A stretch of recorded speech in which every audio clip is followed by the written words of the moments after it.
online attendees, the Dean of the Faculty of Humanities and Education at the Mona campus, Professor Sylvia Cullenberg, Head of Department, Dr. Enrique Okenvi, and staff and students. Also help me to welcome our panelists, Professor Andrew Spencer, Dr. Susan Otunkun, and Mr. O'Shane Robinson.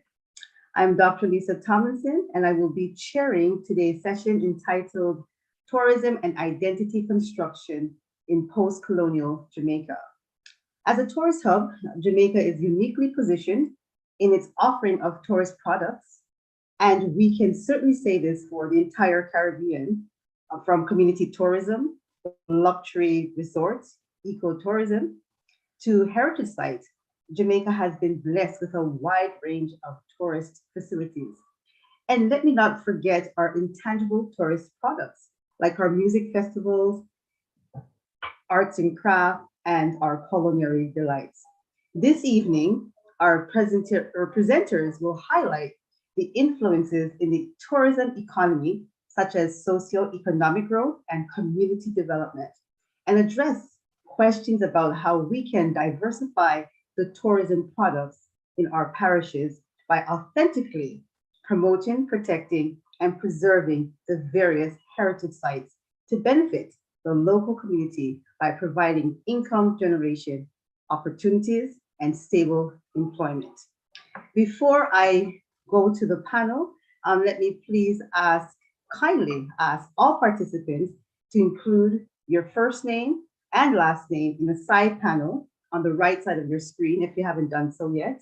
And also just a kind reminder to have your mic muted while the panelists are speaking. We will have a question and answer session after all presenters have presented. So we will take questions and comments after that. And finally, we're asking the audience to use the raise hand function if you wish to ask a question or make a comment. Again, this is after all the presenters have presented. So let me turn over to our first panelist. Let me introduce our first panelist, Professor Andrew Spencer. Who is Professor Andrew Spencer? Professor Spencer is currently Deputy Executive Director at the Mona School of Business and Management at the University of the West Indies, Mona, and was the first to be promoted to the rank of full professor in the substantive field of tourism at the UWI. Most recently, he served for 4 years as the Executive Director of the Tourism Product Development Company Limited, the agency responsible for the maintenance, development, and enhancement of the tourism product in Jamaica, and the largest agency in the Ministry of Tourism. His research record demonstrates over 50 scholarly publications, including 3 authored books with top international publishers. Professor Spencer has consulted extensively with Caribbean nations on issues related to tourism development. He has also chaired and been a member of 12 public boards in Jamaica. At present, he chairs the Governance Committee of the University Council of Jamaica, the University of the Commonwealth Caribbean's Tourism Advisory Board, and the Mona Inn and Conference Center Limited. This evening, he'll be presenting on a paper entitled The Tourism Economy from Plutocracy to Plutocracy. Take it away, Professor Spencer. Thank you very much, Lisa. And it's a pleasure to be here today. Thanks to the organizers for the invitation. Let me go ahead and queue up my presentation. There it is. All right, I think we should be ready to go now. Okay, right. So I feel right at home. I'm on a panel with friends today. Dr. Tokan and I go a little way back. And also I feel a personal kind of joy today because the other panelist, O'Shane, was a part of what I call a seismic shift that we were making at the TPDCO, where we created a heritage unit. And he was the first heritage officer that had a hand in hiring. So I'm very happy to see him here today championing the cause. All right, so today we're having a chat about tourism economy, and I've entitled the presentation From Plutocracy to Plutocracy, because I think there are some things that we ought to be aware of, and I think in engaging in this discourse, we have to have a sense of the frame and the context out of which we have come and where we are today. And I think it kind of sets the stage for the discussions that both Susan and O'Shane will have a little bit later on. So if we think about what represented or what came out of the 17th and 18th centuries, it was largely, as you know, certainly this audience knows it, that there was the dominance of Europeans over the Caribbean and so on. But more importantly, in terms of economic activity, we are talking about the exportation of colonial crops, and the examples are there. We're familiar with them. Sugar still continues to be a part of our dialogue today as we talk about economic fortunes and misfortunes in the region. So what really happened was that many Caribbean territories and their economies were formed and built on a plantation society. Now, one of the things that's particularly important as we talk about this was what, post-emancipation Jamaica looked like. Certainly,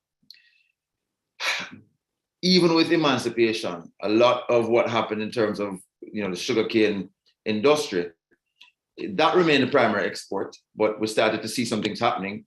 The competition was intense, the profits were minimal, and of course, we started to look for an alternative to some of our woes. To this day, I don't think we've properly made that transition in any case. And if we've done so, we've not done it particularly well. So tourism was then identified as an alternative to many of what we call the primary industries. And of course, the Great Exhibition of 1891 was quite catalytic in moving us forward. So, of course, in the same way that many governments continue to do today, the argument is that tourism is the particular avenue or tributary down which we must proceed in order to achieve modernization, to move away from what was considered to be an archaic practice.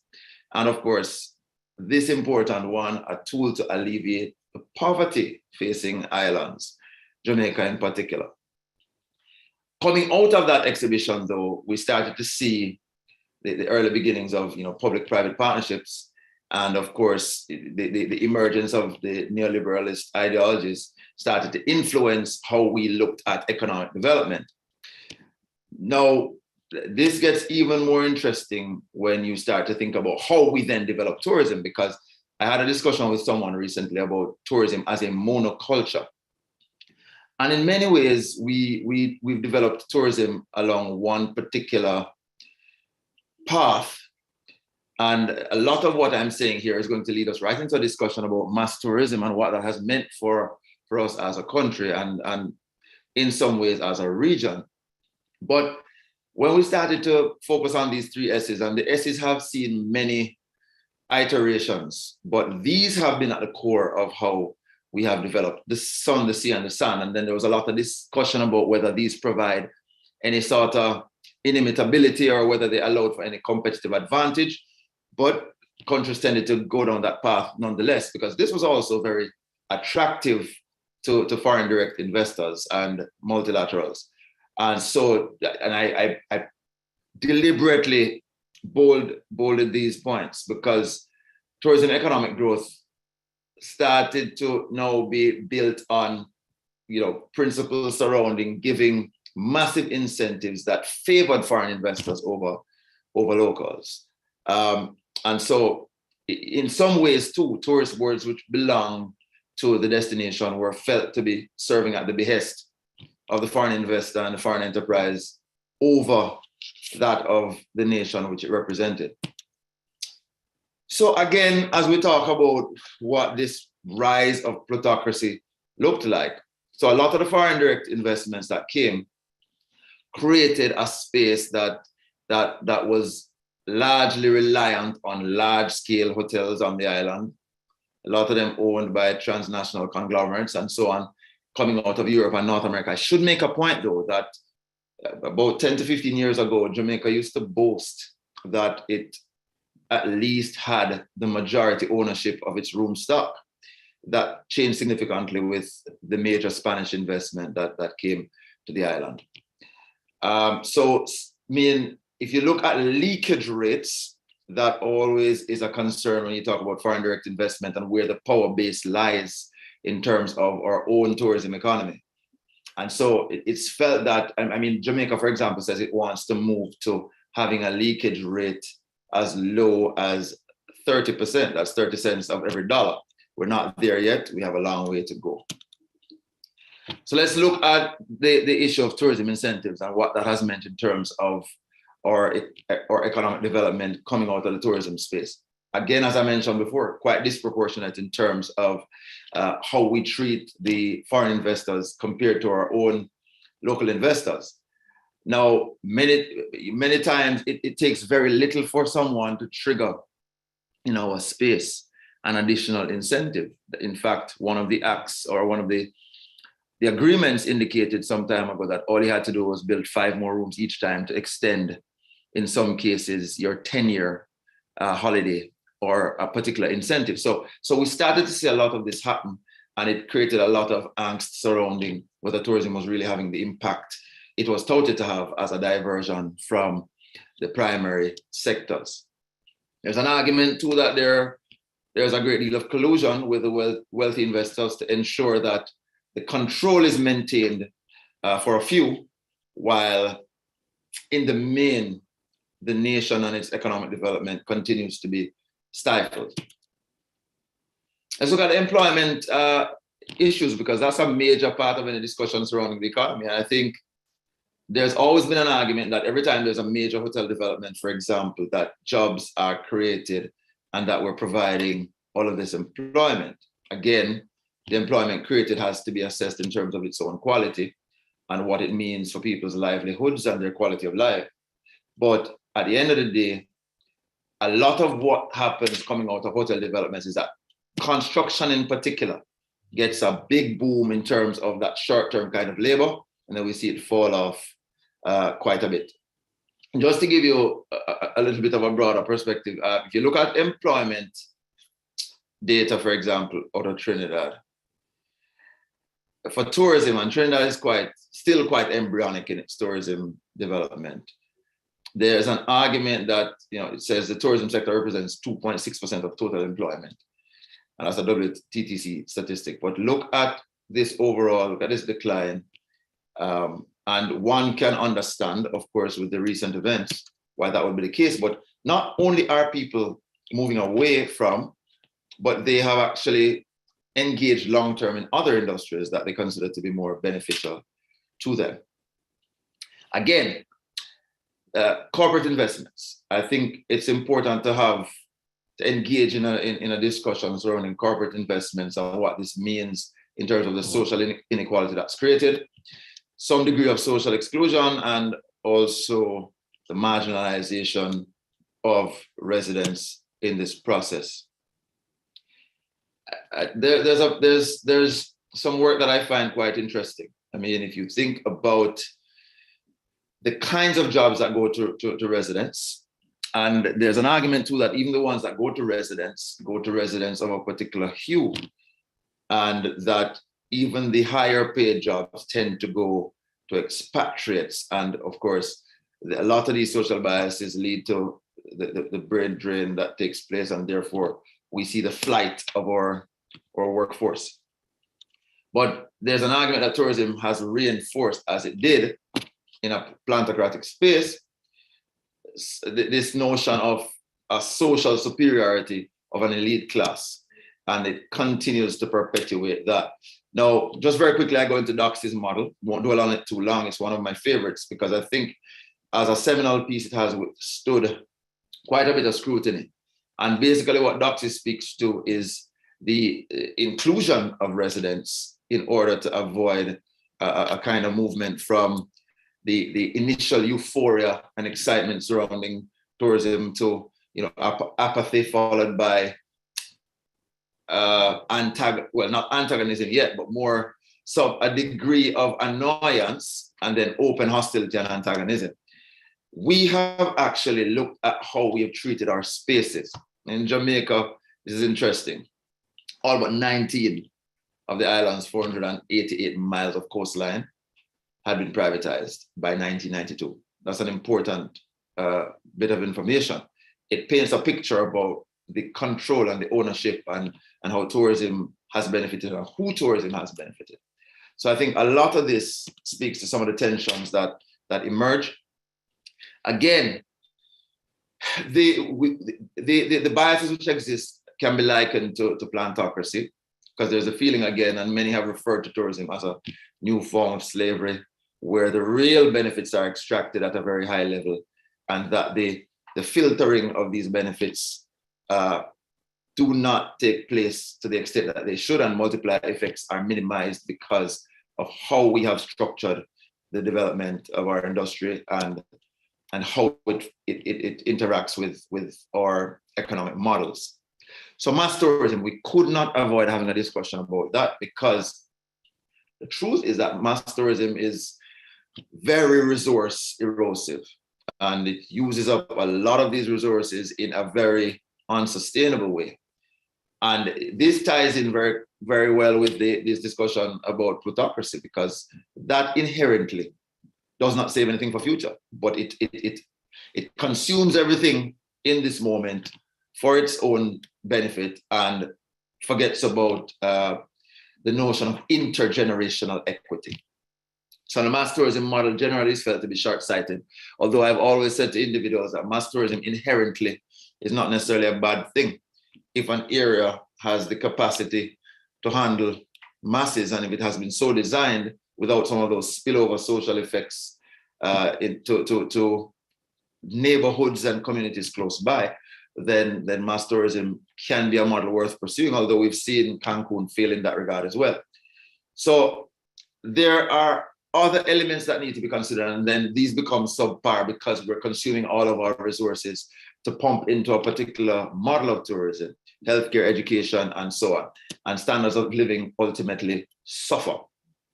So we can all agree in this forum, I'm sure, that the Caribbean is very deeply blessed in terms of its culture. But what we've seen a lot of is what we call staged authenticity and many times inaccurate versions of our culture, which are so commodified to be appealing and to be saleable that we have lost our essence. And in fact, that very element that would have allowed us to find a competitive advantage and be able to have a greater economic impact from our tourism industry. I wanted to bring up the issue of insularity because I think FDIs have kind of driven and intensified a little bit of what has happened in terms of how insular we've become. Because we're obsessed with enticing FDIs to our shores, we've actually allowed for greater dependency on foreign capital, which has actually run counter to our own goals and our own desires for achieving the SDGs. And so what it means is that locals end up bearing a higher burden that tourism has not paid its fair share on. And so the region's competitiveness continues to be threatened in that regard. So the question I ask is, can sustainability be achieved with the current model? I mean, it's not a question of whether FDI is good or bad in the same way I discussed mass tourism earlier, but it is what are the acceptable levels and what are the terms? And I find that our negotiating position has been generally weak because we have entered spaces of negotiation in terms of how we are going to drive our economy and investments from a position of desperation and weakness. And so one of the arguments made by some is that leaders really should not be too eager to accept ties with global corporate plutocrats, have to really consider the long-standing benefits, and of course, ensure that whatever you're doing is supporting a sustainable tourism economy. So an argument that I make here is that Caribbean governments really should attempt to break away from what I call the colonial construct of core dependency on wealthy investors for mere financial gain. And there are ways to achieve tourism success from an economic perspective. And I'm sure the presenters who follow will give us some of those. But there are ways to do that without this heavy reliance or over-dependence on particularly large investors. So some of the things that are attractive to them, and we continue to do them: attractive tax and fiscal incentives, the grant exemptions into perpetuity, removing a lot of red tape so that they can have a much smoother process than even local investors, therefore not creating a level playing field. And of course, as tourism-related infrastructure improves, it pulls them more to our space. And of course, clear policy on issues related to land access and so on. What has the pandemic done as I attempt to wrap? The pandemic has given an opportunity for us to rethink, to redefine how we've done this thing called tourism. In fact, a discussion I had recently was whether we should be doing this thing called tourism at all. Given the fact that we've done it so poorly and we've not really come up with a very clear path for how we're going to reimagine and redesign and reframe. So very recently though, the JTB has taken on a little bit more of an interest in terms of CBTs as community-based tourism, and looking at how domestic tourism can be, properly energized so that locals are more involved. Barbados recently did quite successfully the remote work practices scheme, which they've made quite a bit of money from. And of course, this has driven the notion of nomadic passports and the like. Again, opportunity in this chaos, and a chance to reimagine for greater regional collaboration, which we have not done very well, not just for tourism, but for most industries and sectors. And of course, even with our governance practices and the integration of that. And of course, social responsibility for citizens and ensuring that there's greater inclusivity. That has to be the way forward. Community tourism, but I'm going to say something about community tourism, which is important because we throw the terms around a lot. And to my mind, community tourism has always been a buzzword in our development dialogue, but it has always been peripheral. We've never made it central to anything we've done. I think we pay a lot of lip service to it because it appeals to a particular grouping and it pacifies them in the moment. But we really need to have a look at how we can centralize community tourism initiatives. The TPD has tried through the development of its community tourism toolkit, again, an under-resourced initiative. The Tourism Linkage Network, again, trying to forge some partnerships. We've seen some things coming up for agriculture and how we ensure that there's greater, I would say, a multiplier, but also there's greater involvement of the local players as a part of the big movement or the moving parts of tourism. And of course, a number of plans exist. We're not short on formulation, we're short on implementation and execution. These are all things that would drive our ability to be able to have a tourism economy that we can be proud of. Again, centralizing. So how do we deal with the issue of leakages? I think this is what we have to leave with at top of mind. How do we treat with the issue of low revenue retention? How can we properly develop the community tourism space and mainstream the community tourism enterprises, the CTEs? Again, all-inclusive resorts and transnationals, even the all-inclusive players have started to recognize that that is not the model for the future. You've seen them start to move into European plan type hotels, some of the major players, and they've also gone into the attraction space.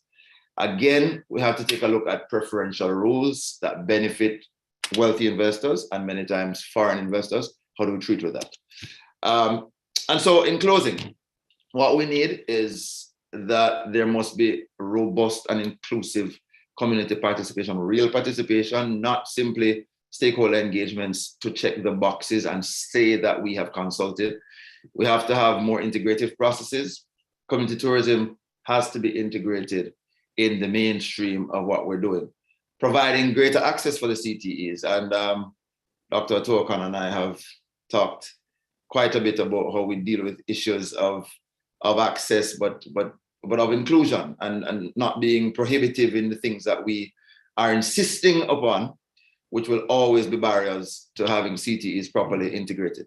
And of course, having a fair legislative environment that allows for individuals to compete in a space where they can thrive. And as the microeconomy thrives, then so will the macro economy. Thank you very much. Much thank you, Professor Spencer.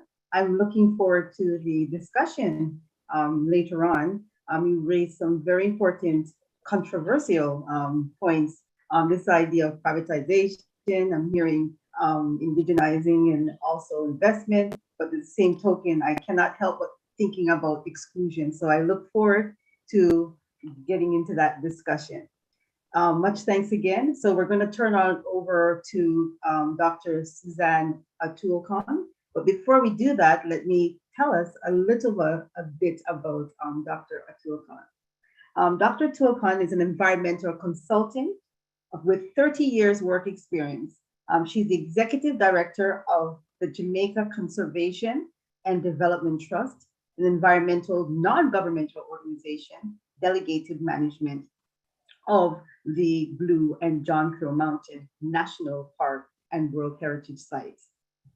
Her training and work experience include protected area and conservation planning and management, environmental and sustainable development, education and communication, ecotourism, proposal writing, and fundraising. Today's title of her paper, Dr. Atuokon will be speaking to the title, and it's a long title. It reminds me of a long last name, surname that I have to pronounce, but I'm looking forward to hearing this. Preservation of cultural and natural heritage through sustainable community tourism, the experience of the Blue and John Crow Mountains National Park and World Heritage Site. Take it away, Dr. Atuokon. Thank you so much for the introduction, Dr. Tomlinson, and thanks so much also to Prof. Spencer. That was a interesting presentation, and I am great. All right, I was struggling a little to get that up, but you should be able to see my screen and that long title, as you said. The title of all my presentations on the Blue and John Crow Mountains tends to be long because the name of the site is long, in addition to the fact that I always want to mention cultural and natural heritage. But it's a pleasure to be here sharing with you this evening, and I think this is a good follow-on to Prof. Spencer's presentation, because it is, as he suggested, dealing with some of the solutions to the problems with our tourism industry. So I'm going to be sharing with you just a little bit of context about the site that I'm talking about. I'm so glad that O'Shane is going to be sharing about a different part of the island. Share a little bit about some information from the communities and their perspectives, because I am looking at community tourism. The management approach that JCDT uses for this site, and then looking at ecotourism as a protected area management tool and some of the things that we're doing to try to address those issues. So just very quickly, you can clearly see that the Blue and John Crow Mountains, and you should remember from your geography, even if it was long ago, where the Blue and John Crow Mountains are located.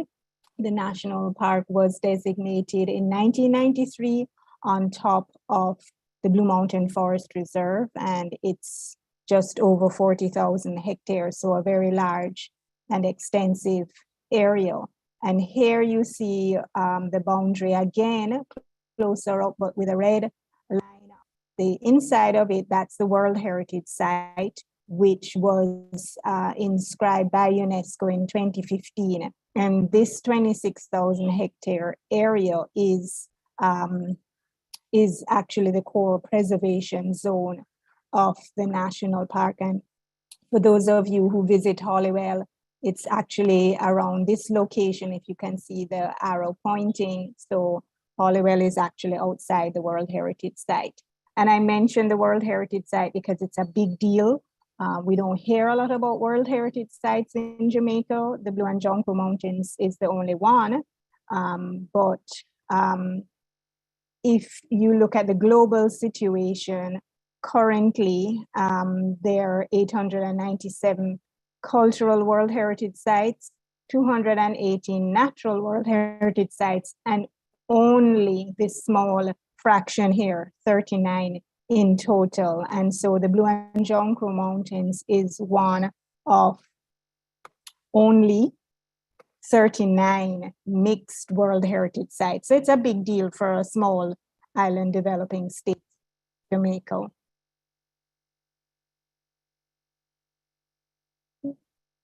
Okay, so in terms of what it's all about, the story basically that we had to share to be inscribed, and it wasn't just a story because literally they had evaluators doing desk reviews as well as physically visiting the island in 2014 and talking with people and doing their own on-the-ground investigation. But this World Heritage Site inscription, and it's a tangible heritage inscription, but it is linked to the intangible heritage of the site, is focused on the majestic Miscat Mountains of the Blue and John Crow Mountains, and really how the steep, rugged slopes, the cascading streams, the lush forest, all of this were used by the escaped enslaved Africans who became the Maroons. And the site, we know from the archaeology, had actually been used or was in use by the Taino for their ceremonies and so on, particularly at Nanny Town. So there was interaction between those groups, and they used all the natural heritage resources that were provided to their advantage to create a whole new cultural heritage, which they also used to literally defeat the British and win their own sovereignty, of course, which is held in with some level of suspicion. But the Maroons, certainly the Windward Maroons in Eastern Jamaica, are continuing to practice a lot of their cultural heritage, and the JCDT as managers of the World Heritage Site work with them to help achieve that. How do we manage the Blue and John Crow Mountains, both the National Park and the World Heritage Site within it? Well, really our focus is on a conservation of the biodiversity and the ecosystem services such as soil conservation, water supply, and providing ensuring that the climate, the microclimate for Blue Mountain coffee is preserved, climate change resilience, and recreational and educational opportunities. Those are all ecosystem services that nature provides, but that needs to be managed because, as is often the case, people of damage. But we're also about preserving the cultural heritage, particularly that of the Windward Maroons, working with the councils and local communities. And this diagram shows you a blue area, blue shaded area. These are the locations of about 60 communities that we work with. Charlestown and Scotts Hall, two of the Maroon communities, are actually just outside, but because they're Maroon communities, we work closely with them. And Moortown is located somewhere about here, but all of these communities in the Rio Grande Valley between the Blue Mountains and the John Crow Mountain Range, we consider them to be of Maroon heritage because the people themselves consider themselves so to be. So just by way of some definitions, but I'm sure you're clear on what tourism is all about from Prof. Spencer's presentation, but I want to focus a little bit on ecotourism. I think it's one of the areas that it's one of those words that has become a buzzword and people use it, I think, unfortunately, a bit willy-nilly with some level of lip service in a similar way to how community tourism is bandied about. And although this particular definition talks about responsible tourism to natural areas with conservation of which conserve the environment and improves the welfare of local people, I don't think it really goes enough into what it's really about. And interestingly, the UN World Tourism Organization has, I believe, a very strong and useful definition. But just to make the distinction that all tourism really should be, especially in this day and age, sustainable in terms of environmentally, governance, socioeconomic, and so on. And ecotourism goes a bit further. So the goal of the recreation and tourism program of the Blue and John Crow Mountains National Park, and most national parks globally would have a recreation and tourism program. And our goal is to provide and facilitate the provision of recreational opportunities for both local and international visitors. And we make that distinction because we make a special effort to ensure that local visitors can visit easily. So we have, for example, a bimodal rate of entry fees. And we also emphasize on this that we're using ecotourism principles to generate income and support specifically for the national park. And part of the ecotourism principles, I'll just highlight that we want to facilitate community benefits. And because of our approach and the way that we manage the national park, we try to look at what it is that the communities want. And so working with our local communities, we came up with this concept for, in a sense, a new destination for Jamaica in the Blue and John Crow Mountains. And so our work is guided by this concept of, or this vision of a world-class sustainable tourism destination that supports local communities and enhances conservation of the national park and its environs.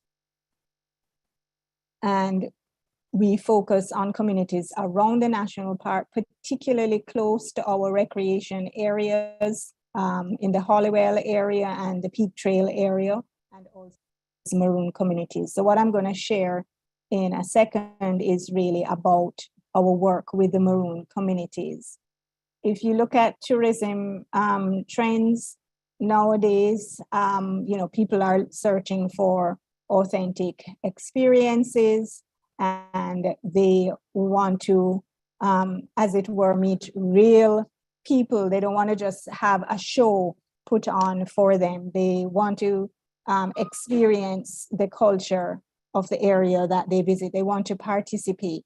And sites on the UNESCO World Heritage List have the distinction of having that authenticity, integrity, and outstanding universal value kind of validated already. So, of course, the reality, though, is that there are a lot of challenges in trying to bring benefits to local community members generally, and with particular respect to tourism. And these are some of the challenges listed there. But you might wonder, how do we know that communities even want tourism? And certainly there are some, generally we have found amongst some of the older people who have concerns. But when we do our consultations and community meetings over a number of topics, particularly regarding our management planning, we ask them about their concerns and their desires. And I would say that the top 3 socioeconomic issues for rural communities are roads, water, and unemployment. And they particularly with respect to young people. And we find that the young people in rural mountain communities are not really interested in agriculture, and their parents are not encouraging them, even though it has put many of their children through school and university, and built their homes, etc. On the other hand, many of the young people are interested in tourism, and also across the age groups. So the reality is that there is interest, but these are some of the concerns and challenges that they face and that we also face in trying to work with these communities to help them to establish community tourism. And so one of the things, of course, is the roads, the need for infrastructural improvement. And you'd have heard how relatively easy it is for foreign investors to get all sorts of benefits. It's not so easy.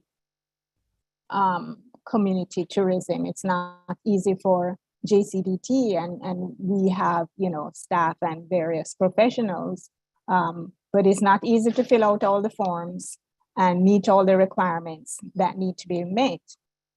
We've also found low levels of entrepreneurship in our rural communities. People are essentially looking for a job that is paying fortnightly or monthly. There's a need for clustering to maximize benefits, but there's, related to our history, I think there's a tendency to shy away from, cooperatives, some of the history of cooperatives in Jamaica. Limited admin and business development and management capacity, need for marketing support, and need for greater conservation. What we realize is that brings with it a lot of responsibilities to try to address these, and these are some of them there. There's a risk of damage and degradation to the natural heritage, the need to ensure respect for cultural beliefs and traditions, sacred sites, particularly in the communities we're working with, need to ensure local benefits, need to ensure appropriate development, need to ensure benefits from tourism contribute to conservation, and need to ensure that youth are involved and learn about their heritage. So what are some of the things that we're doing? And where we are at now, we are implementing a Maroon community tourism support project. It's funded by the Inter-American Foundation. We also get some support from a couple other entities, including the Ministry of Culture. And the focus is on sustainable community tourism and ecotourism for income generation, new jobs and new business opportunities. And our particular focus is building capacity for involvement in projects and business. So what are we doing particularly with respect to building capacity? Because we're very concerned that whilst we're trying to develop and assist communities to establish tourism ventures within their communities and in the beautiful surroundings of their communities, there are other people who are already taking visitors to these areas. But, so some of these community members are seeing, a taxi and a bus load of people, sometimes locals, but sometimes foreigners, coming in to their communities, go visit the sites, and then don't even stop to have lunch with the community, and really no benefits to the community. So we're very concerned about trying to get the community members involved in designing and planning for tourism and benefiting from the tourism. So this project that we're implementing now, having done training and not seeing much happening, we've sent community members to be certified with through TPDCO. But luckily, some of them we later found out through this project have actually been able to gain some level of employment when some of those tour buses come in. But we want to see more benefits. So under this project, our big focus is building capacity and working with the groups to develop their tour packages. One of the things that we did, these photos Charlestown. The Charlestown Maroon Council and community is not directly involved in this project because they already have their own support from the Inter-American Foundation. But what they're doing is serving as an example of what can be done. One of the things that we realize is many of our community members from other Maroon communities, whilst they have been to the Charlestown Festival that's coming up towards the end of June, they just go and have fun. So many of them had never been inside the museum at Charlestown, and they didn't know anything about how Charlestown runs their tours, etc. They know about the business aspect. So this was a day where we took community members from all 8 communities that we're working with to visit Charlestown. So we have Acting Kim Douglas sharing with persons from other communities about how they operate. Gama Mama G sharing about how she does her part of the tour about herbs and herbal remedies. And then they did the tour of the museum and some other sites. So then they spent the afternoon beginning to work on their own business plans of what they could do. Another thing that we have realized is that oftentimes community members really don't record things and don't have a script for their tour. Not that we want the tour to be totally scripted, but you need some basic information. So we have involved volunteers from our National Park Volunteer Corps to help with that, working with local members. We're also, as we said, helping them develop their plan. We have a business development consultant and working with JBDC on that, but we're also having a focus on practical activities. So one of the things that we just completed was that every community had to have a little festival that included a guided trail tour. And that was the first step in helping us to assess their products. And then the next step is that we're working with them to develop what the tour packages should look like and helping with the prices. All of that will go into business plan. Another step is that they will then do training, certification with TPDCO, and we are also doing training with them as well. And then once we feel that their products are ready for market, we will be taking tour companies to visit them on to see what they have, and we will be helping them to market and sell their tour products. And so really, I think that's essentially it in terms of sharing with you some of the work that's been done in terms of really using tourism to help communities to preserve their cultural and natural heritage, as well as simultaneously provide employment and income generation all together as one. So thank you very much. Look forward to the discussion. Much thanks, Dr. Otuokan. Again, I enjoyed your presentation. You're definitely right. There is a connection with Professor Spencer, where both of you are addressing this concern of exclusion of locals from tourism, even when it is called community tourism. Much thanks for that. And we're going to go to our final presenter for the evening. Last presenter, but not least, Mr. O'Shane Robinson. And I'll just give you a quick introduction on Mr. O'Shane Robinson so we can get to our discussion.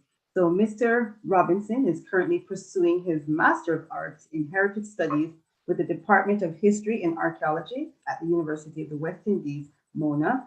He also received a Bachelor's of Arts in History and Archaeology and a minor in philosophy from the same institution. Mr. Robinson joined the Tourism Product Development Company Limited in 2018 and is currently a heritage officer tasked with the development and implementation of heritage-based projects to aid in the continued diversification of Jamaica's tourism product between communication consultant and then as project officer. And his title for his discussion is Heritage and Economic Safeguarding the Heritage of Hanover through Heritage Tourism for Sustainable Development. And as Dr. Utub mentioned, we're glad to see another parish, particularly Hanover, in this discussion, because we tend to forget smaller parishes in the US. Go ahead, O'Shane. Are you with us, O'Shane?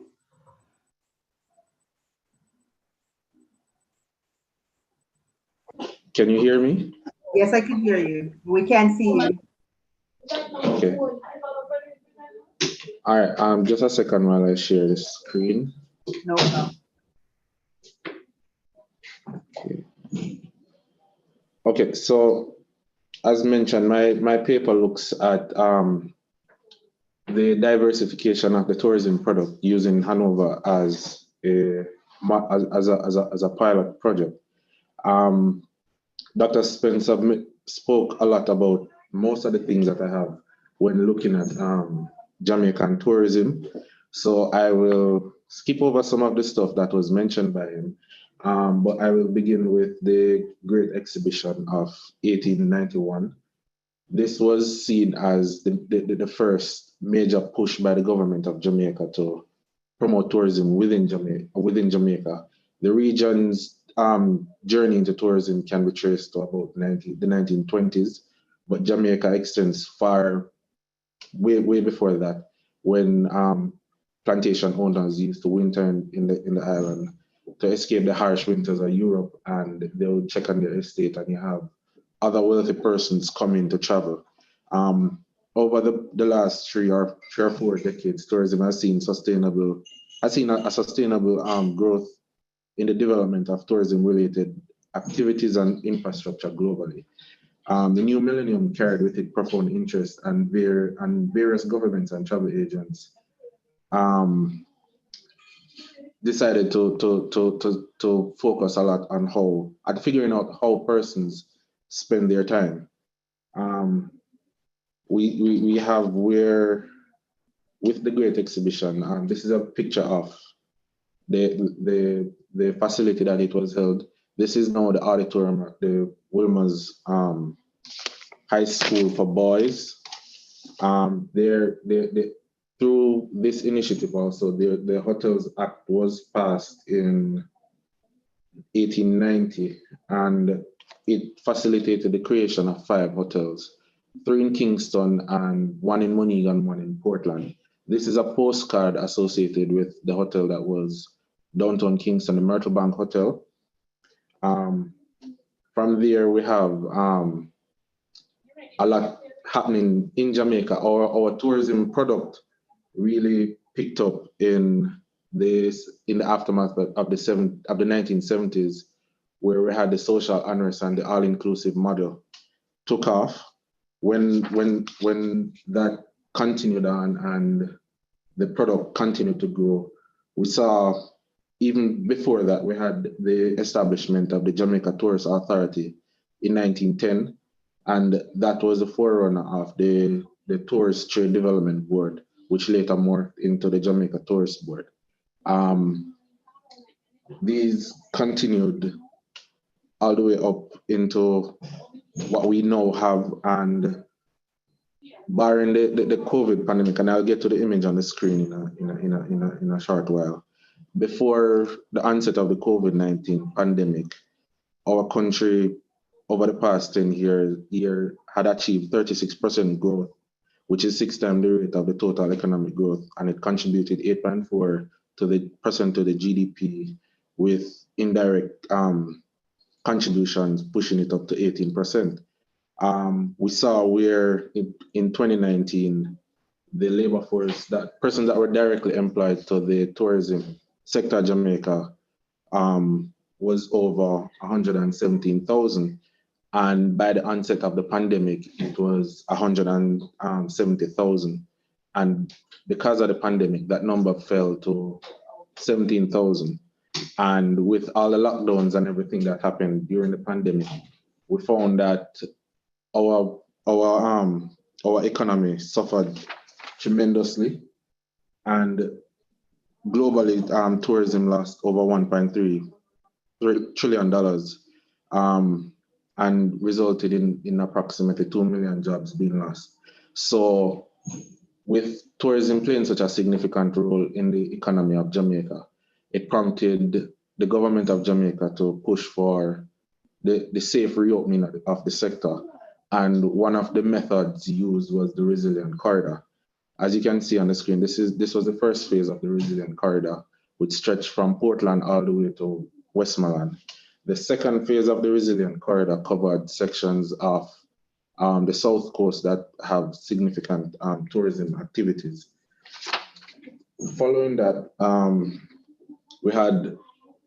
we're still recovering from it, and the true picture of the impact of the COVID pandemic on the tourism sector will be studied for years to come.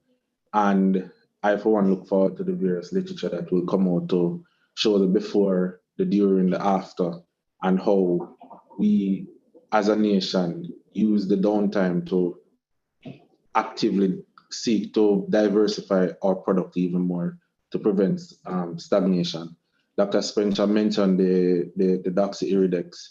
While he was here, he also introduced me to the Butler's model and how he used that to bring Jamaica's tourism product in a constant state of rejuvenation to prevent stagnation. And that is one of the guiding principles that influenced the work that I did here. It is important to recognize that the tourism developed through interactions with different cultures across the world. Culture, through its practices and manifestations, survive independently, and for reasons other than tourism. Within the various societies across the world, we find that as persons travel, they interact with persons, and the more they interact, the more they want to explore. And it's hard to find somewhere within the world that has escaped the clutches of tourism. Now, the bulk of my research focuses on Lucy. And the reason for this is Lucy is rich in cultural resources that has not necessarily been tapped into. I am hoping for this to play. Just a second. So while this continues to buffer, I'll skip through it and get back to it at a later time. So Hanover has a lot of heritage sites. We'll begin with Fort Charlotte. It is at the western tip of the Lucy Harbor. It is in a fairly decent state, the fort itself, but the grounds extend way beyond just the fortification. And as you can see on the map on the left, there are two forts associated with. There's one on the northern tip of the headland, which is an inlet, a dugout section of the limestone rocks. You have the fort here, and the only surviving buildings along with the fort is this barracks building, which is now home to Rossi's High School, and this building, which is now home to the Hanover Hospital, the Noel Holmes Hospital.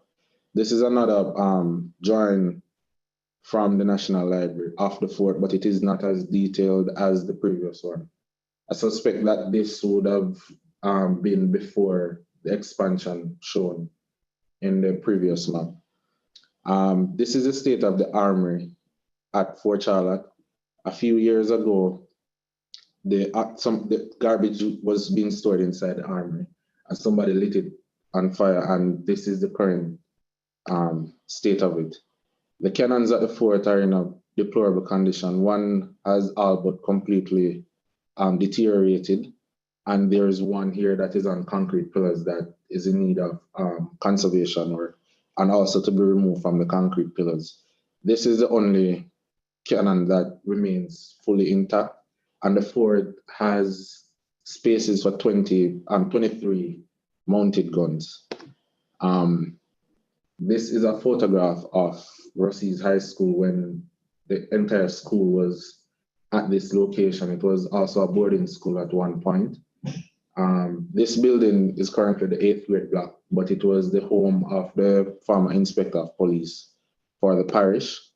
And then you have the hospital, which would have been the officers' quarters for when the fort was occupied.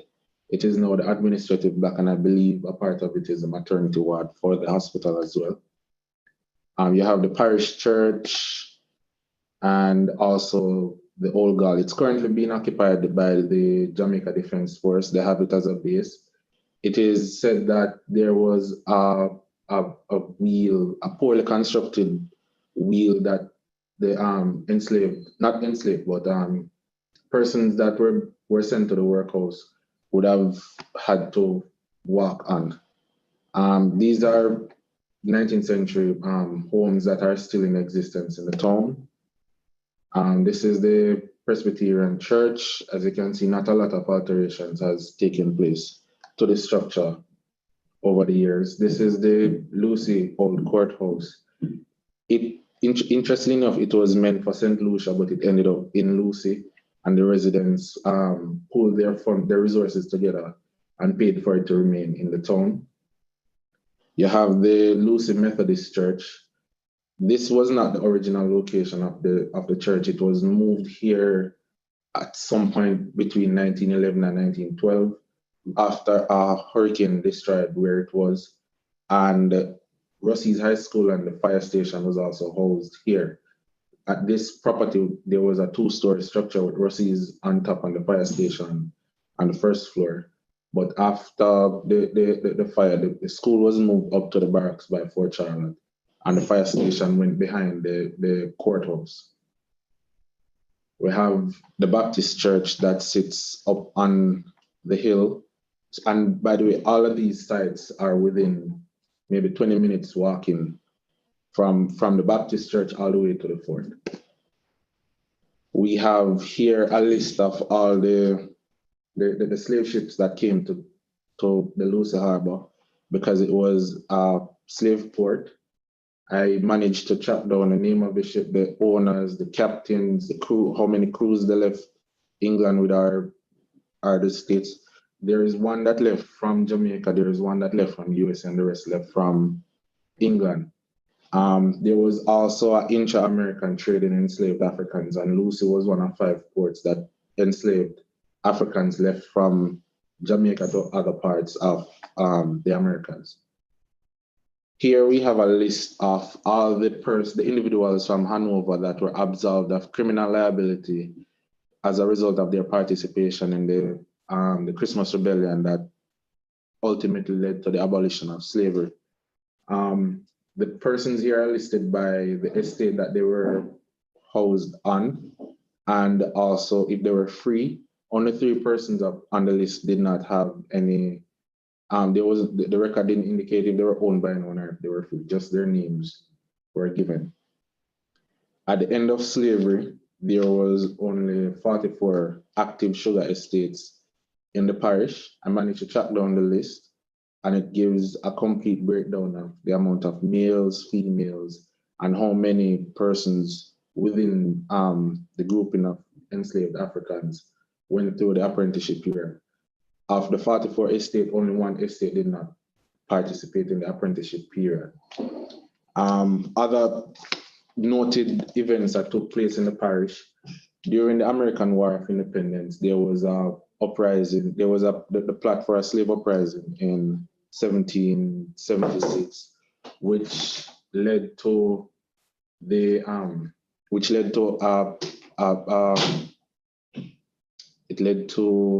martial law being declared in Jamaica, and before the plot was discovered, the Jamaican Assembly had sided with the 13 colonies and were preparing to send troops from Jamaica to fight on the side of the 13 colonies against British colonial rule. If the plot of that slave uprising did not occur or was discovered, the shape of Jamaican history could have significantly been altered. Now, as we look towards building out our heritage assets, what I have here is a metate from Port Royal that was recovered from Port Royal. And beside it is a replica of the metate that I made. Now, as we seek to build out heritage-based attraction and heritage destination, I think it is important that our souvenirs reflect what it is that we are displaying in those spaces and make the souvenir and craft materials more personal. That way we get more out of the visits. And I was able to create this, and if others are able to produce similar things like this locally, then the import of cheap souvenirs that has nothing to do with the respective sites could come to an end. For now, that's it. The work here is part of a larger project, which is my thesis. And with the parish turning 300 next year, I hope to publish a Hanover Then and Now book that breaks down all the stories that I've uncovered and expose more of the history of the parish, and also by showcasing the drawings, the paintings, and photographs of what Hanover looked like in the past compared to what it looks like now, so persons can get a greater appreciation of the parish. That's it from me. Thank you very much, Mr. Robinson.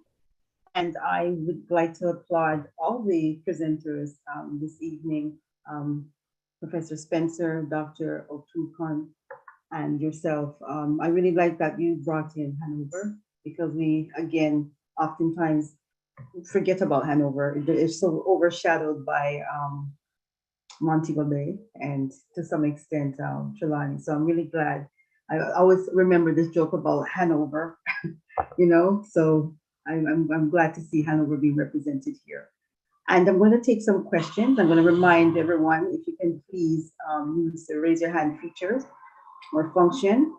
And again, there's going to be some questions coming in through my WhatsApp, so I'm going to be multitasking.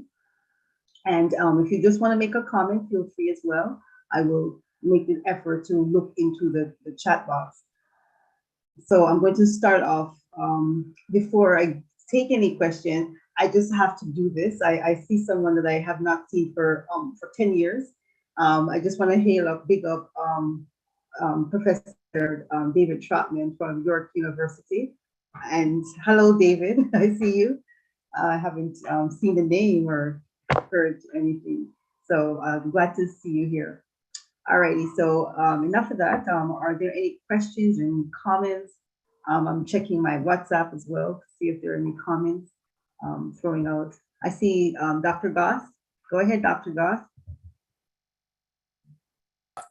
Okay, good afternoon, colleagues. Good afternoon. I really enjoyed all three presentations. Very, very informative. Thank you so very much. One question that I had for Professor Spencer, I wanted to find out, well, while he was speaking, I was wondering about the kind of community tourism in part of like St. Elizabeth there, but that part of St. Elizabeth called Treasure Beach. Treasure Beach. Yeah, right. But you clarified it to say that what we don't really have community tourism, so it kind of mute that part of that question. But I want to ask you though, in your studies in other regions now, what was the figure like for community tourism vis-a-vis this kind of mass tourism? To get a sense as to how profitable community tourism really is. I'm kind of interested in that question.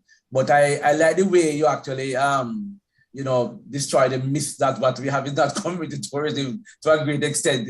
Kind of, we name it that, but it's not really that, but I wanted to have an idea, what is the commerce behind that? What does it look like? Because we're exposed down to this kind of very much mass community, mass tourism, and you kind of really wonder that kind of paradigm shift that we need to make, you know. And so that's question for you. And I don't know if I want you to kind of ask O'Shane, we got his figures. I mean, he has some figures here about how much money they make from tourism. I just wanted to kind of ask O'Shane, how are those figures broken down? You know, yeah, more or less, yeah, those two part of questions. Thank you. Yeah. All right. So if I respond, thanks, Dr. Goss.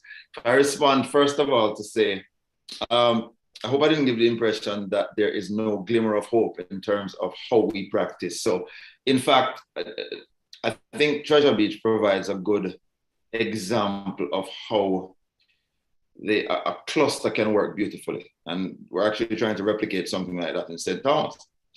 But what I will say is, and I think that's where you went with the question eventually, is that because of the weighting or the ratio in terms of this community versus a more mainstream mass, it gets peripheralized. And so to your question now about places that have done it well, I think, look, there are some countries who have made that their main approach to the model of tourism. So you have examples in Dominica, which are great examples. There are examples in parts of St. Lucia. There are very good examples in Costa Rica as well. But if you think about it, because of how you need critical mass, right? So I would, in trying to shape our space and spaces that have engaged in the mass tourism model, in undoing that, that's a very tricky task. So to my mind, where we ought to be trying to get to is a 70-30 situation, right? All I'm saying is a community tourism model, for example, in a compound and in other places, if we're able to properly outfit them to be able to make them financially sustainable. If we have that kind of, proportioning, I think we'll be well on our way to seeing the financial benefit of it. As I said, there are places that do it almost solely. Dominica does it really well in terms of its ecotourism activities in some spaces, and it has not necessarily embraced mass as we see it in places like the Bahamas, Jamaica, Dumrep, and so on. So there are examples out there, but I'm not advocating for a complete substitution or replacement. What I'm saying is that there's a lot of benefit to be had, and there are individuals who would be able to enter the space and properly benefit if we didn't simply have it on the outskirts of what we do. Thank you, Andrew. O'Shane, Suzanne, did you guys want to respond, or if you have any comments to add? Yeah, in response to Dr. Goss' question about the figures came from the World Tourism Organization. During the lockdown, they had a meter on their website that they used to track the loss as a result of the fallout of the COVID-19 pandemic. Just to shed a little bit more light on the statistics, we had $1.3 trillion that was lost, and between 1 million and 2 million jobs being at risk globally. And there was a 71% decline in international tourist arrivals globally, because as the lockdowns persisted, countries closed their borders. And by closing their borders, the free movement of persons was somewhat limited. And not just by the air, but also by the cruise shipping industry. So with no visitors visiting the resort areas, you find that the space is closed down. So when the space is closed down, the estimated amount of money that would have been earned if persons had the free movement, that is what they use to determine the loss associated with the COVID-19 pandemic. Thank you, Andrew. Suzanne? I just wanted to say in response that I would be a little bit cautious in sort of dismissing Treasure Beach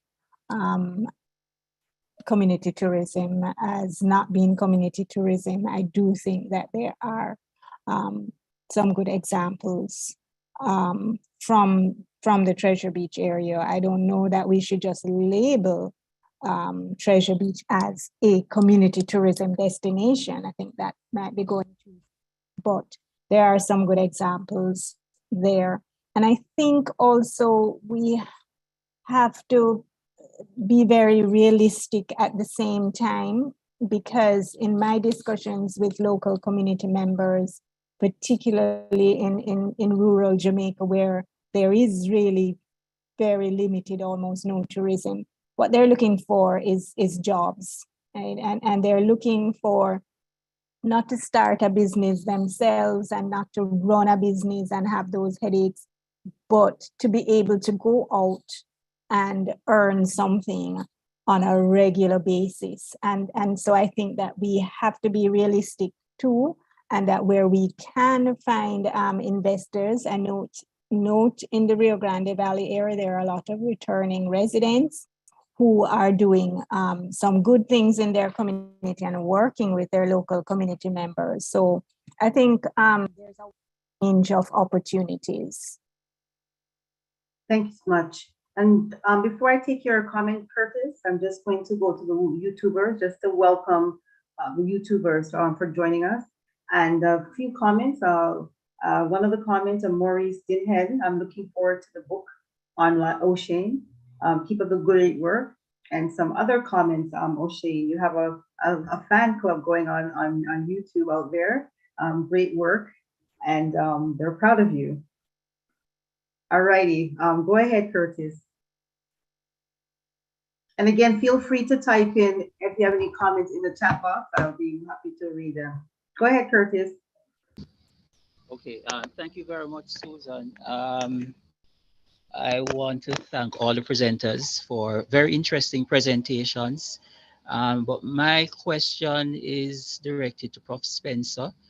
First of all, thank you for a very interesting and thought-provoking presentation, which, you know, if I was listening correctly, tried to highlight the differences between the plantation economy and the, you know, what is happening now with tourism.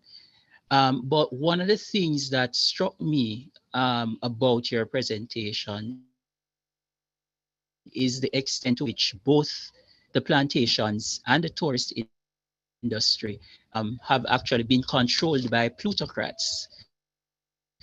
So I was just wondering what your thoughts might be on what, you know, what are the major differences between what we could describe as planter plutocrats and plutocrats in the modern day tourist industry.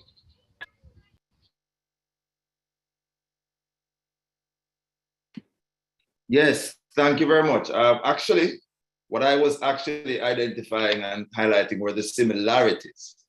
And so what is actually quite clear to me is that we've moved to a space where there's a sense or a notion of controlling your own destiny and your own future, but in large part, it's a farce. And that's my position today, that there's been a continuation, only with a different complexion, that has led us down a path simply because of our dependency on external investors. In large part, we've concentrated the power in one very small grouping, that we've ended up in a place where we are unable to. So let's use COVID as an example. So we have had the opportunity, and O'Shane mentioned it himself, for a reset. We have not been able to execute a reset.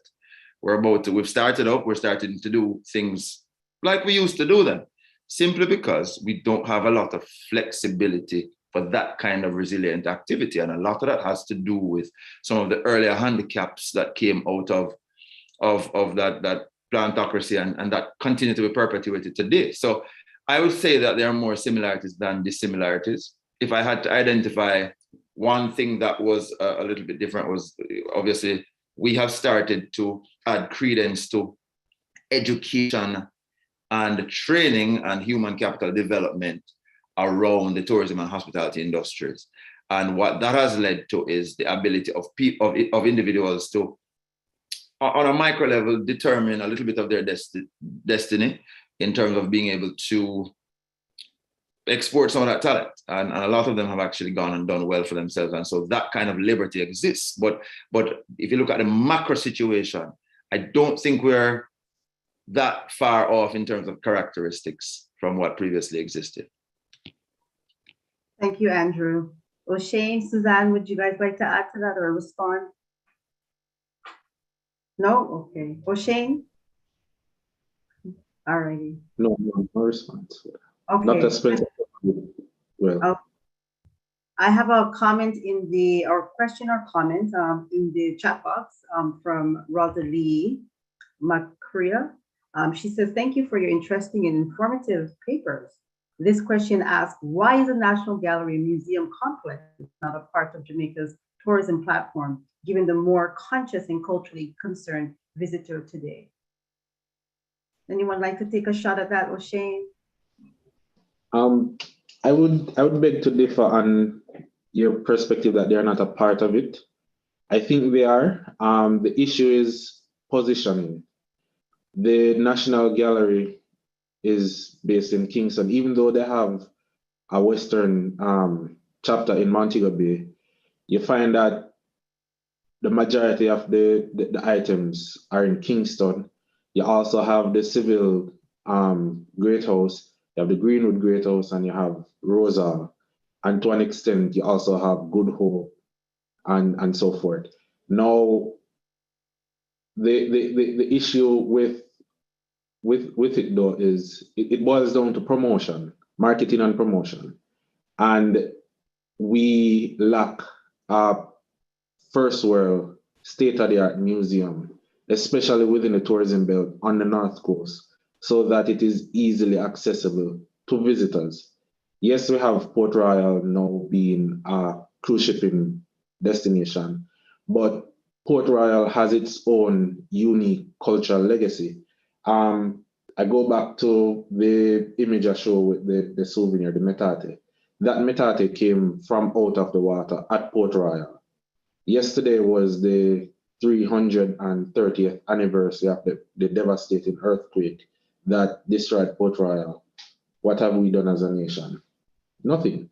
I don't know. I haven't seen anything. Let me not say nothing, but I haven't seen anything. And is things like that. Jamaica has a lot of anniversary dates, and we have the artifacts, we have the ruins, we have some structures that if we should create events around these things, it puts us in a better position to be able to do more. So for example, let me see, you guys can see this. This is a cannon that I made. This is a replica of cannons that basically litter Jamaica. You go in Port Royal, you will see this. Are you seeing these kind of souvenirs in Port Royal? No. Here's another cannon that is over by Fort Charles. Are you seeing souvenirs like these? No. We need to change how we do things. We need to be marketing more to the cruise ships as a unified voice, especially with the museums, targeting the spaces that would provide easy access to the visitors, and then link it with lesser known sites, so that when the visitors come off the cruise ship, it's not like they're just going to an attraction for the entire day. They're going to a beach, they're going to a party boat. They can go for cultural activities, go to a site that can keep them for maybe an hour, hour and a half, maybe two, and then they have a drive-by and they pass a lot of scenic route. Because in Jamaica, you won't drive for 5 kilometers without seeing some form of a heritage asset, unless you're on the north-south highway. So there are a lot of things that can be done. We should be doing more, and I think that the time is now, and I definitely can say I've seen where efforts are being made, because even to scan the metate that is in the on display at the Institute of Jamaica, I got permission with ease to get access to it. So I know that they are interested in creating souvenirs based on the artifacts that we have in Jamaica, and that would force a paradigm shift in what we do. And I hope that even the wider Caribbean adopt something similar so that when they have visitors, they are able to show souvenirs based on their own history and also share the story so that when that visitor goes back home, they're taking a piece of the Caribbean with them and they're taking the story that they can share. So when others see it, they would be more inclined to come to the region to get something similar. Thank you, O'Shane. Andrew, Suzanne, did you want to add to that? I would love to add something. I think O'Shane is on point there. And O'Shane, congrats. I think those model souvenirs that you have made are excellent and definitely where we need to go. Probably need to contact you and see what ideas we can come up with for our sites over here in the Blue Mountains. Because it's something you see abroad and, you know, you're scratching your head to think, what could we make and get people to make. But the other thing though is the marketing. We're not there at all. It needs attention. It's a component of the program, the project that we have in our own communities. But I think generally across Jamaica, a lot of our marketing is just, you know, it's just what happens and word of mouth. And we're really not doing enough, I don't think. And I don't think it necessarily has to be a whole lot of money. I mean, just think about social media, but that needs to be constant. You know, we need to, the various sites and so on need to have some attention. Thank you, Susan. Andrew, you're fine? Okay. All righty. I just wanted to ask a question because it's tying in with the comment earlier in terms of culturally aware and consciousness. And I wanted to know, and this is for either anyone on the panel, I'm just thinking of the recent Black Lives Matter and the consciousness that it brought out in terms of the statue and the different heritage sites in the US and even in UK all over. And even within Jamaica, I'm just thinking of how does the government, how does private companies, because I know Andrew spoke about this idea of the first gaze, the inaccuracy in the way our culture get represented. So now I'm looking at it in terms of a historical way, because corporation, the government, they also have a way to romanticize history.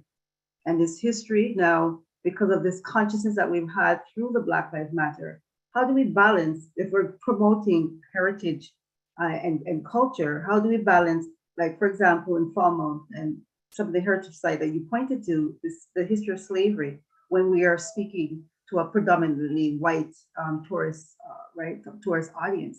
So how do we balance that with, how do we take away from the tourist gaze and present that? And this is for anyone, because I thought that was something that came to mind as someone mentioned this idea of culturally, right? But that culturally awareness sometimes comes in the form of romanticizing tourist gaze. Yeah, I'd love to jump in on this one. It's actually a great question. And I think, firstly, we don't give the markets enough credit for their appetite for truth and for the untainted, organic nature of what we have to offer. And I think a lot of that comes from the fact that we have, in large part, not targeted properly the market. And so we've essentially, I always liken our marketing efforts to net fishing as opposed to spear fishing or a targeted approach. So what happens when you do net fishing is that you scrape everything from the sea, including the seaweed, right? So I'm trying to be diplomatic here. So if you're constantly attracting a particular kind of tourist, you're constantly going to have to dilute authenticity for them, because that they can absorb it in the bite sizes you presented, and many times with the inaccuracies. I think, and in fact, one of the things we were exploring some years ago at TPD was how do we, for example, excavate a lot of what's happening at Seaford Town and try to get some more of the Germans involved in that and get them more interested in all of that. We were going to embark on the Zong Monument, which tells a story of a massacre on that voyage. So these are the kinds of things we were exploring, unearthing, and demonstrating, because I think a lot of the value of presenting that is not so much the dilution or the watering down of our story. It is just a matter of the packaging and making sure that how we offer the product, the how, is properly executed. We have to recognize that the narrative has to be fluent, it has to be fluid, it has to be consistent. And that is where the edge comes in terms of how you present it. It's not a changing of the facts. It's not a hiding or covering up of the facts. It's sharing it in a way that is, I don't want to say palatable, I want to say in a way that has a clean finish, that the production element is solid. I'll leave it there because I know my colleagues have something to say on that. Susan? Or O'Shane? I see O'Shane's mic. Okay, yeah. I would agree with Andrew. I think that is part of our challenge. I mean, I look forward to the day when we'll have ecotourists coming to Jamaica. Right now, not to say that there aren't any, but they're not coming to Jamaica because they're ecotourists. They're coming because, well, they just happen to be coming anyway. Recently, there was a conference at UE. So what is it called now? The Society for Economic Botany and another group on ethnobiology. And I would say all of those people were ecotourists. It doesn't mean that you don't go to cities and you don't, partake of sort of city type and just lay on the beach type of tourism. But it means you have a real, genuine interest in, the history and heritage of people, and you're open to the type of tours that we're talking about here that look at reality with some level of brutal honesty. So we do need to get to that place. Hopefully, we're moving there, maybe a little too slowly, I think. But I think that there are ways of doing it, and we're a creative people. I think it needs some thought, but in the interim, whilst we're waiting to get a particular type of visitor, I think we do have to do something about that and look at how we could address it creatively. Thanks for that, Suzanne, because there's a kind of a caricature way where we address it. When I think of even how we market tourism to like using Rastafarian culture. So how we, yeah, man, no problem, the over-sexualization and so on. So these issues are coming out. And you guys spoke a lot about community tourism. And I'm also thinking about even the people within the community play out those stereotypes. So those inaccuracy also comes from the people themselves. Much thanks for that. I see you have a comment. Okay, go ahead, and I have a question for you that just came in. Go ahead. In with respect to uncomfortable elements of our past, we have to treat them as for what they are. These are sites of memory. These are our stories. If we don't tell our story, nobody will. If you look in Europe, all the places that the Holocaust took place, these sites are visited by millions of individuals annually. Why can't we do the same for ours? From I was an undergrad at UE, I got involved in tours, and I've done tours at several places across Jamaica. My favorite places to go are Seville and Maroon Bay, because when you go to those places and you tell the story of the tragedy that took place, you get a different reaction out of individuals when they're in the space and you're telling them the story. It's different from reading or say, giving out a watered down version. You tell them like it is. These persons were murdered. This is what happened. They believed in something and they were prosecuted for it. Yeah, Dr. Spencer mentioned the Zong. The Zong changed the face of the world in more ways than one. It changed international law as it relates to how you deal with property. You can't destroy your own property and claim insurance on it. It led to conversations being fast-tracked for the abolition of the slave trade. You still have the space in Black River where the individuals that survived the Zong massacre were sold. The story still exists. The space is there.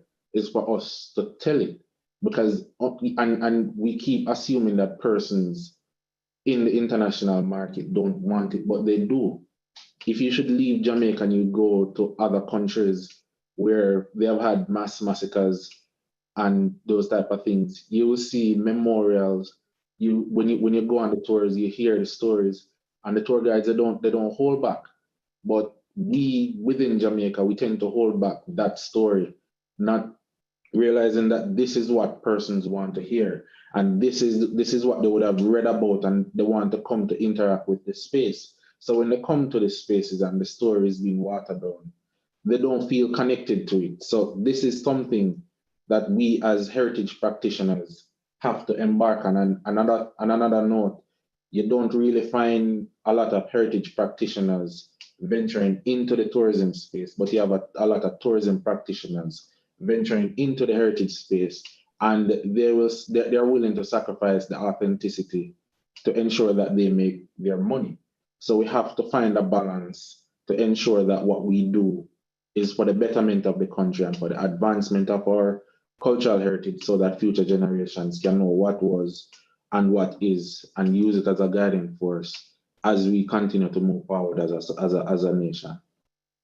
Thank you very much for that, O'Shane. I really like the parallel with the Holocaust, because again, how it is taught in museums across the world. So why can't we do it? Why this diplomacy, or even this hesitancy, this idea of selling kind of this inaccuracy and hiding narrative? So I'm going to ask you, I'm going to allow Rosalie to quickly ask a question because her hand was up. And then we're going to end with a question for O'Shane. And yes, because YouTubers want to know how O'Shane made that replica. So you could tell us, and after tell us how you made those canyons and so forth, after we take a question or comment from Rosalie. Go ahead, Rosalie. I see you.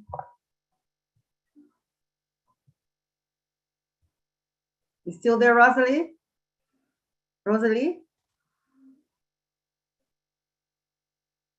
Okay. All right. I'll read very quickly what she has here. Fiona says this was a very, very good and thought-provoking panel. Thank you. Can you see me? Okay, go ahead, Rosalie. I just read. What do I have to do? Yeah. Yes. Pardon? Yes. Go ahead. Yes. Just unmute your mic, Rosalie. Hear me? Just unmute your mic and make your comment or your question.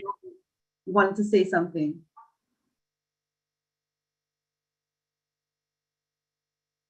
We were actually hearing her. Yes. So maybe yes. she has muted again. Can you hear me? Yes, can you hear me? Rosalie. Yes, we Yes. can. Go ahead. Can you hear me? Yes.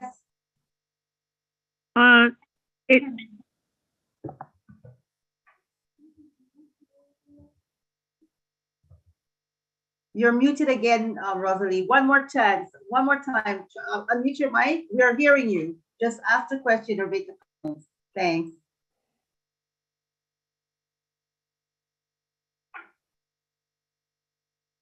Okay, so we'll just go to O'Shane. If she comes back, we'll give her a chance because she hasn't trying to speak. So very quickly, O'Shane, you want to tell us, your YouTuber fan, want to know how did you make those replica, and you're going to be making some for Suzanne and anybody else here who's interested in getting you to make some of those stuff. I actually have some ideas, O'Shane. I'm very serious. So go ahead and let us know how you did that. It's a trade secret. But outside of that, it's something that I'm still developing. I have a lot of things in the pipeline. I'm pretty much just limited by my imagination, but anything you can think of, I'll be able to create it. Excellent. So you heard that YouTuber Neville Reed. It's It's in his imagination. He's not going to tell us, but that's fine. You sound like that cook with the secret recipe. You know, when you ask them how you make the jerk chicken taste like that, and they say, can't tell you, this is how O'Shane sounds. But that is, it's good that we protect our creative property. That's a good way. Just don't tell anyone. All righty. Ms. Rosalie still there? I wanted to know if she's still there, if she is able to unmute. Rosalie, did you want to give it one more shot before we end? Okay, I'm not seeing or hearing her. So is there anyone want to make any Can you hear me? Yes, we're hearing you, Rosalie. Go ahead. Okay, good. I really enjoyed all the three presentations, and I really thought they were very thought-provoking. I'm a Jamaican art historian living in Canada, but I used to be the assistant curator at the National Gallery in Jamaica, and I'm very familiar with the system there. What I'm suggesting is that for too long, I believe, and this was brought out by Dr. Spencer's paper, for too long, the emphasis has just been on Sun Sea. When there is so much cultural material and cultural history there that we could explore. I mean, when I think of the plant life from the 18th century, that some of these planters had introduced to the islands. Some were not indigenous to the island, but we could develop so much more than we are developing. And there is, I mean, I have come into contact here in Ottawa, visitors to the island of Jamaica who had no idea that we have a national gallery. And this is not right. It seems as if the powers that be, managers in this area are locked into a very one-dimensional way of looking at tourist consumption. And I really, really thought that Dr. Spencer's paper, Dr. Susan and O'Shane have so much here to offer, because I believe that I sometimes wonder if the ministry listens to people in these areas, listens to the scholars. Some of these ideas that you're projecting, I just feel the National Gallery, I think, is a fabulous treasure trove, and it's not on the tourist circuit. So this is just some of the things I wanted to say, and the time obviously doesn't permit, but I very much enjoyed listening to each one. Thank you. Thank you. Thank you, Rosalie. Just very quickly, Rosalie, I just want to throw this out for you to think about, and all of us here. You're saying, you brought up in terms of Canada, and do you think is it because I think it's more than just that we're locked in time and the government is hesitant. In some way, it's a kind of a trend in terms of how capitalism works within these institutions. Jamaica is. I'm thinking of Canada, for example, how they represent in a touristic, romanticized way the indigenous population. So the native, when you go to galleries and when you go to even Heritage Park, they're very much romanticized. So I'm just thinking if it's really they're really speaking to a particular capitalist market. So it's not. No, I don't. Yeah, that's just something I want to throw out. No, I don't think that they are romanticized. This is where I would disagree, Dr. Tomlinson. They're not. I mean, the National Gallery of Canada, in terms of their permanent collection, how they express and exhibit the indigenous communities across Canada, it's done with care and thought and sensitivity, because many of the leaders and elders from each community, from coast to coast, east, west, have had to be consulted. I mean, there is a tremendous post-colonial critique going on now in Canada when it comes to indigenous peoples. And I feel, just to come back to Jamaica, that we are still, in a way, colonized. I say this personally. We are still colonized in the way we think of solutions, But perhaps we could take a lesson from how Indigenous Canadians have been trying to express and to showcase their culture and peoples. And we have that there. All of those artifacts, treasure troves, are in Jamaica, whether they're in storage at the National Gallery, the Institute, and we don't use them because we don't think it's part. Tourists are interested in this. There's a different generation of tourism now. They do want to have access to this knowledge as well. Much thanks. Anyhow. Much thanks. Yeah. We're here to talk, so don't feel that you're being kicked off or rushed. And I just want to end here now. O'Shane, Suzanne, Andrew, if there's anything that you want to leave us with very quickly before we go eat our dinner. I would just say, and I don't know if I'm running out in front suggesting I want to eat dinner before everyone else, but I would just say very, very fruitful discussion, and I think the right people have come to have this discussion. I think there's a lot of benefit, and I mean, I asked the existential question: tourism or no tourism? Clearly, I don't believe no tourism.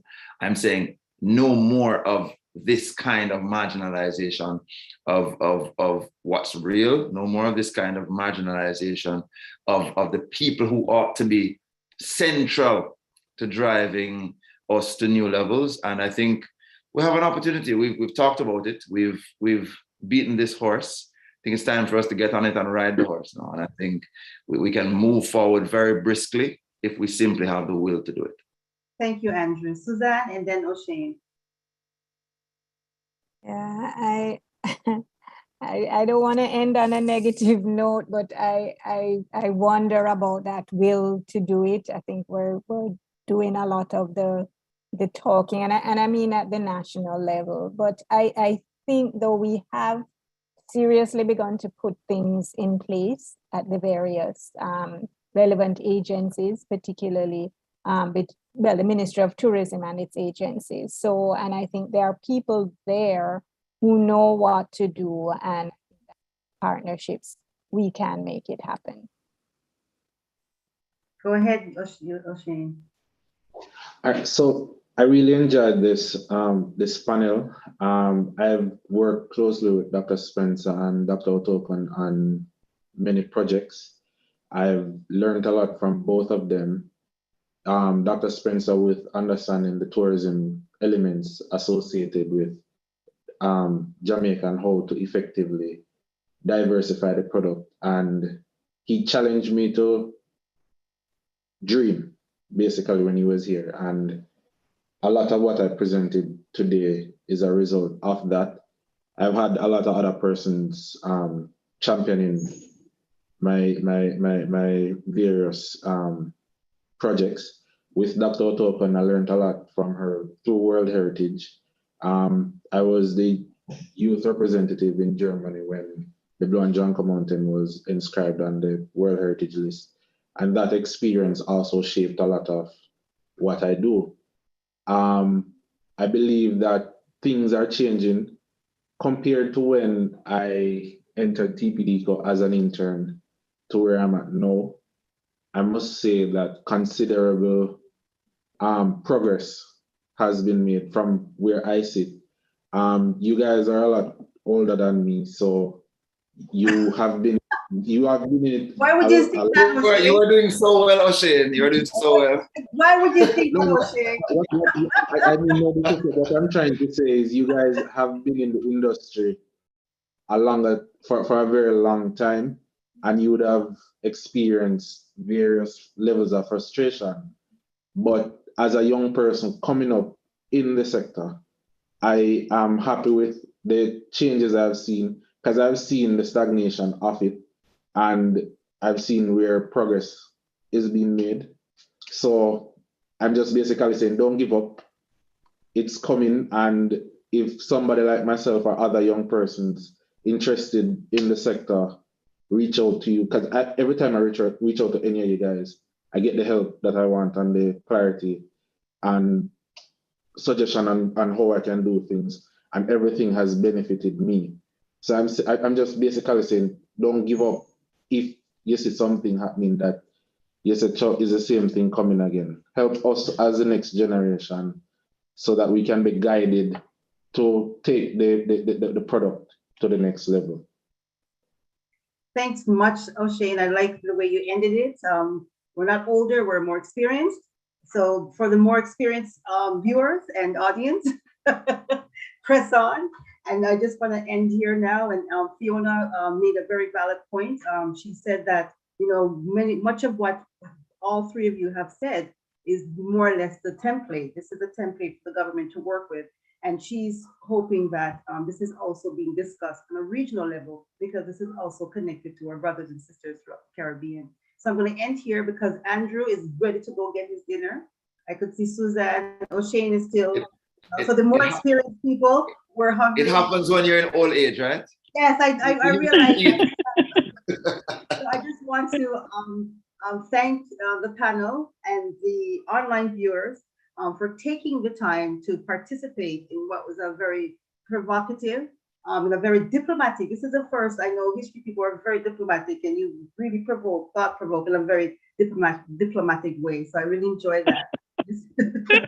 I want to end the session, and thanks to the panelists and the viewers, online viewers, for supporting the Association of Caribbean Historians. Have a good night. Enjoy your dinner. To the more experienced people. Take care, everyone.